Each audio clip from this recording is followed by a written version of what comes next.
Good evening, students. Now, I am going to teach you macroeconomics chapter 2nd, that is basic concept of macroeconomics. So, the first chapter we have discussed, and these are the part of unit first, that is national income and its aggregate concept. In the first chapter we have discussed how our income is circulated in our economy. Now in the second chapter we are going to study a basic concept of macroeconomics, a basic concept of macroeconomics. In this, first of all, I am going to tell you domestic territory. Domestic territory. Domestic territory, it means a geographical boundary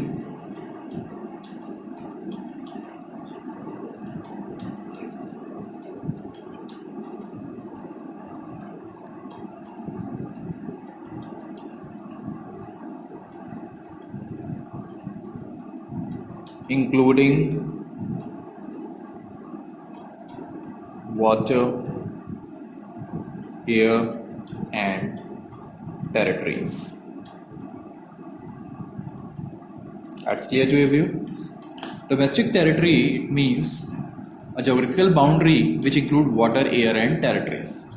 That term, that concept is very important while we are going through get to know the national income of the country. That is clear. Now the next topic, that is normal resident. Student, in this chapter we are only going to get to know the concept, the term which is to be used in macroeconomics to get to know the national income of our country. Normal residents, those individuals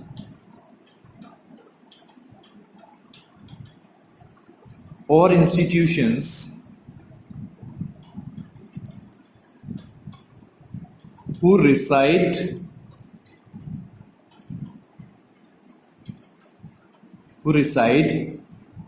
in the country and whose economic interest also lie in the country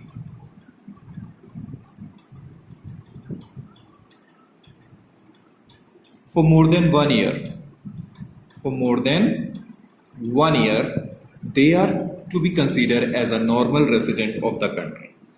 For more than 1 year,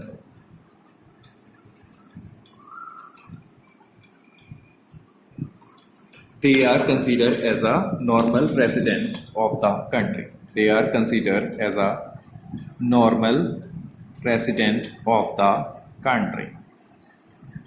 Means those individuals or the institutions who reside in our country and whose interest also lying in our country, in the country for more than 1 year. That person, that institutions, that individual are to be considered as a normal resident of that country. That is clear. Now I am going to tell you there is a difference between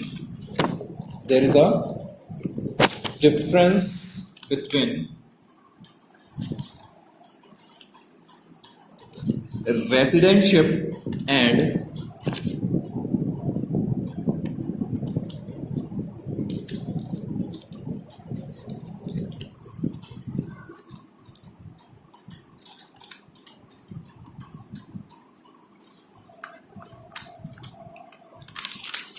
there's a difference between residentship and citizenship.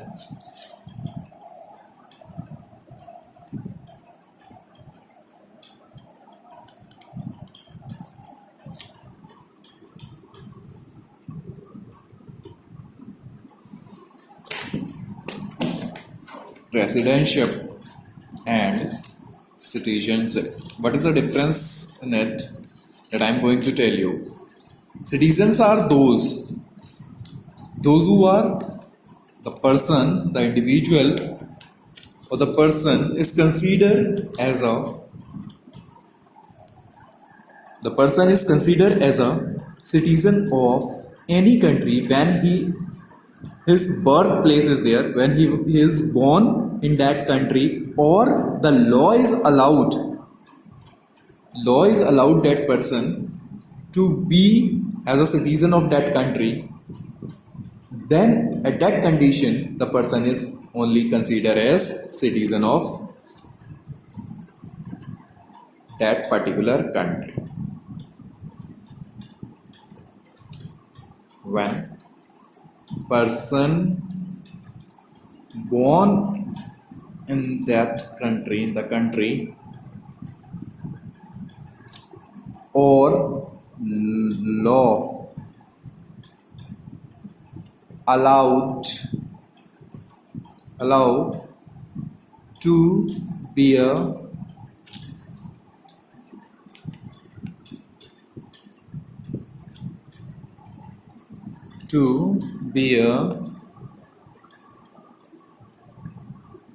citizen of the country, then he is to be considered as a citizenship.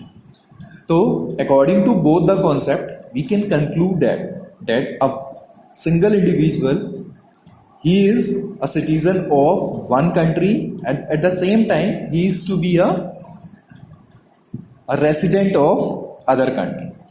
That is clear to everyone? These points are clear to everyone? Is there any confusion?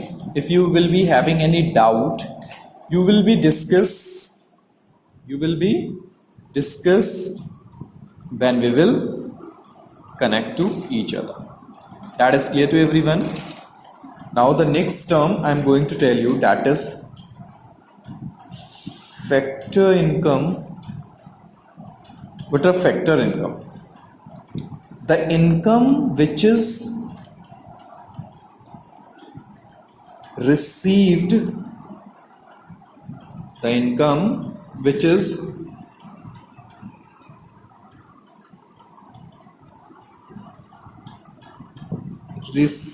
by the individual for rendering their services, or we can say that the income which is received by the factor of production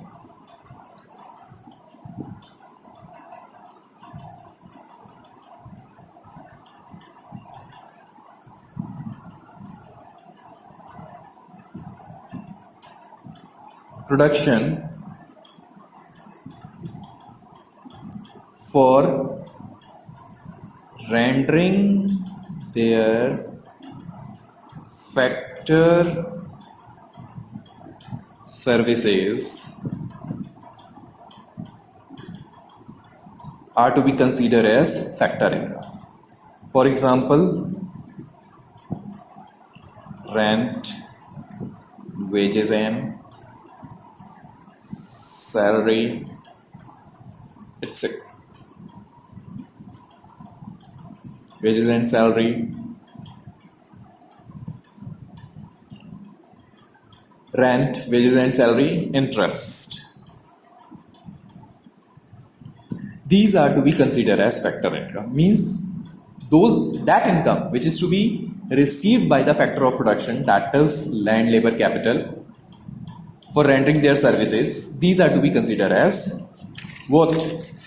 A factor income. Now I am going to tell you transfer income.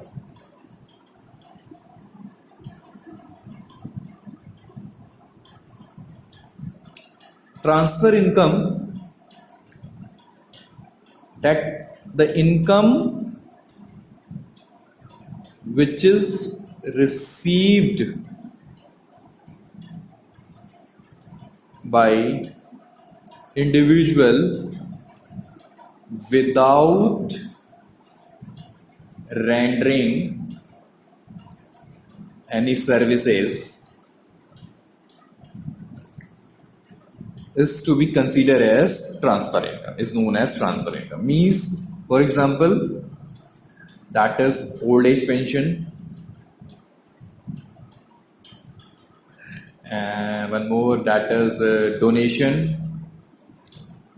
your pocket money that you are getting from your parents, that is also transfer income. So the income which is received by individual without rendering any services are to be considered as transfer income. That is clear. Now I am going to tell you the another topic, that is final goods and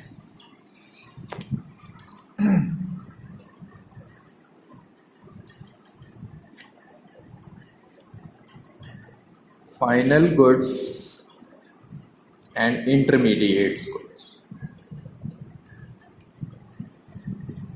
Final goods and intermediate goods.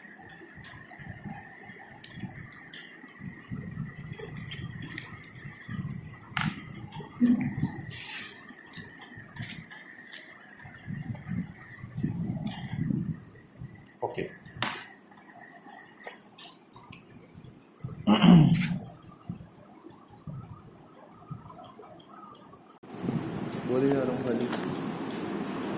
Now the next topic I am going to tell you, that is final goods and intermediate goods. Those goods which are used for consumption or for investment purpose, that are to be considered as final goods. Those goods which are used for consumption or for investment purpose are to be considered as what? Final goods. For example, milk is to be purchased by household. That milk is considered as final good. Machinery is to be purchased by firm. That is to be considered as final good because it is an investment. It is for investment purpose. Now intermediate goods. Those goods which are used for resale or for further production. These goods are to be considered as intermediate goods. For example, milk purchased by dairy shop for resale, that is considered as intermediate goods. Next, that is milk is purchased by sweet shopkeeper for making sweets and other things. These are to be considered as intermediate goods. That is for further production. That's why it is to be considered as intermediate goods. Now the next topic, that is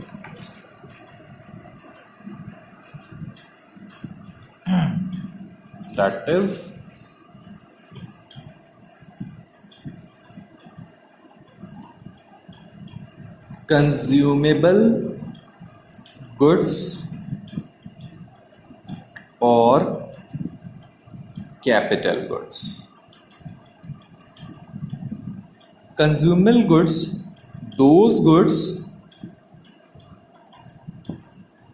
which are to be used for fulfilling the needs of consumer directly are to be considered as consumable goods. That goods which are to be used for fulfilling the needs of consumers directly are to be considered as consumer goods. For example, bread, butter, these are to be considered as consumable goods. Now, refrigerator, AC, these are to be considered as consumable goods. Now I'm going to next topic, that is capital goods. Those goods which are used for further production are to be considered as capital goods. Those goods which are to be used for further production are to be considered as capital goods. For example, plant and machinery, equipments, tools that are to be used for further production, like consumable goods, for producing consumable goods. These are to be considered as capital goods. That is clear to everyone. Now I'm going to tell you another concept, that is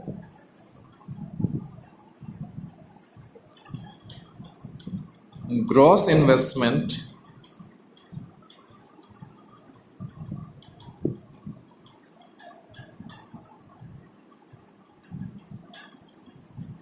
and net investment.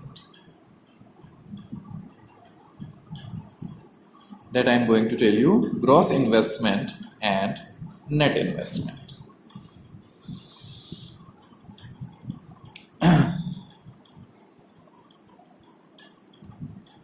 Gross investment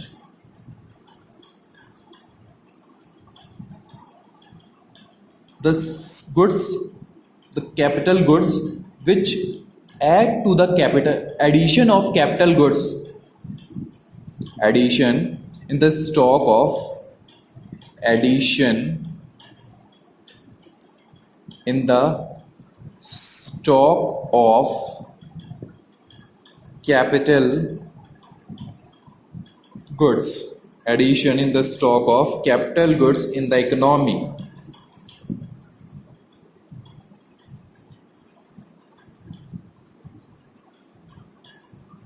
are to be considered as gross investment. That is clear? Addition in the stock of capital goods. Suppose you have a plant and machinery. Again, you have purchased one more machinery. That is gross investment. Now I'm telling you net investment. Actual addition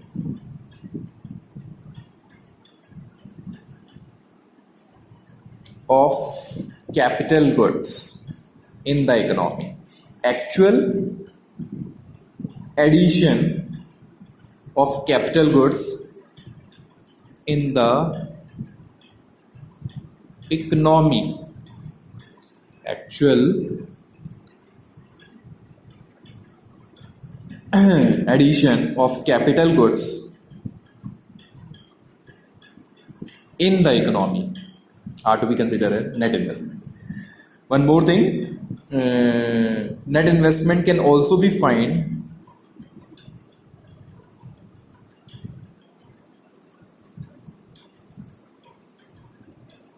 that is gross investment minus depreciation. Gross investment, whatever the stock we have, it will obviously, its value is going to be decrease due to wear and tear of assets. That's obviously, so that is to be considered as net investment. That is clear. Now the next topic, we should also get to know the term depreciation. The term depreciation.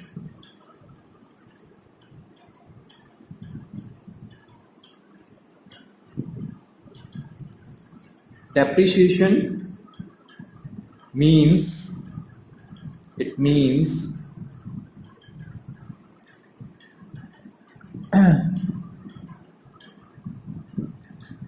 decrease in the value of capital goods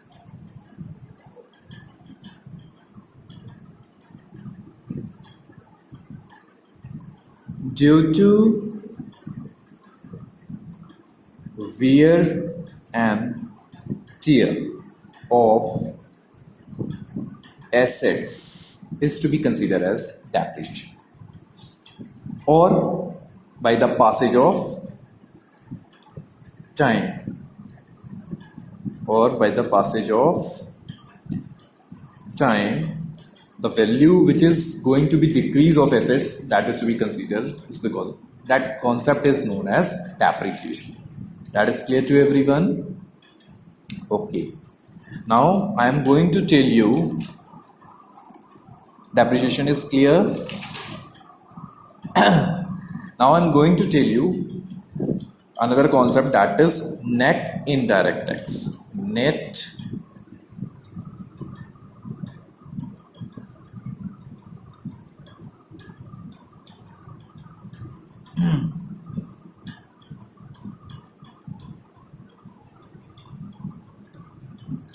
Net indirect tax, it means difference between tax and subsidies are known as net indirect tax. Known as net indirect tax. Now I'm going to tell you the tax and subsidies term. Tax, these are of two types that you know it very well, that is indirect tax. And here we have, as I have told you, the difference between indirect tax. Indirect tax are to be, and subsidies, difference between indirect tax and subsidies are to be considered as net indirect tax. That is clear to everyone. Now I'm going to tell you indirect tax. Indirect tax are those tax which is to be imposed by the government on the production and sale of goods and services. Indirect tax are those tax which is imposed by the government on the production and sale of goods and services is known as indirect tax. Subsidies, subsidies means sell the goods, essential goods at a nominal price, which is, or with sell the product at less prices which is less than the market price. That is to be considered as subsidies. It is to be provided by government. That is clear. Now last, that is net factor income. Net factor income, it means, net factor income from abroad. Yes, net factor income from abroad, which is to be earned or to be paid. So I'm going to tell you what is net factor income. The difference between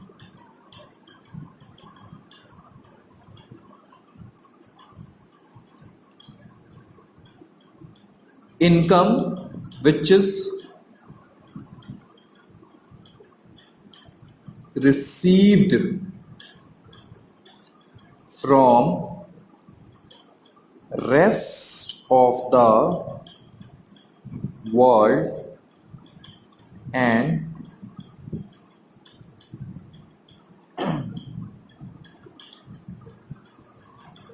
factor income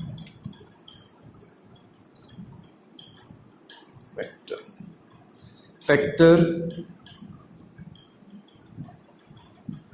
payment paid to rest of the world is to be considered as net factor income from abroad. The difference between means the income which is received by rendering our services to the abroad, and against it what income we are receiving, and the factor income which is to be paid to rest of the world for getting their services, from getting the services from rest of the world, against it what payment we are making. The difference of it is known as net factor income from abroad. So this is the today's topic.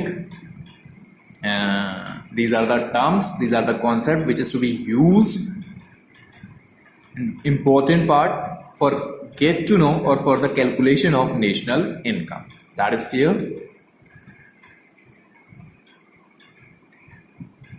Thank you. Have a nice day.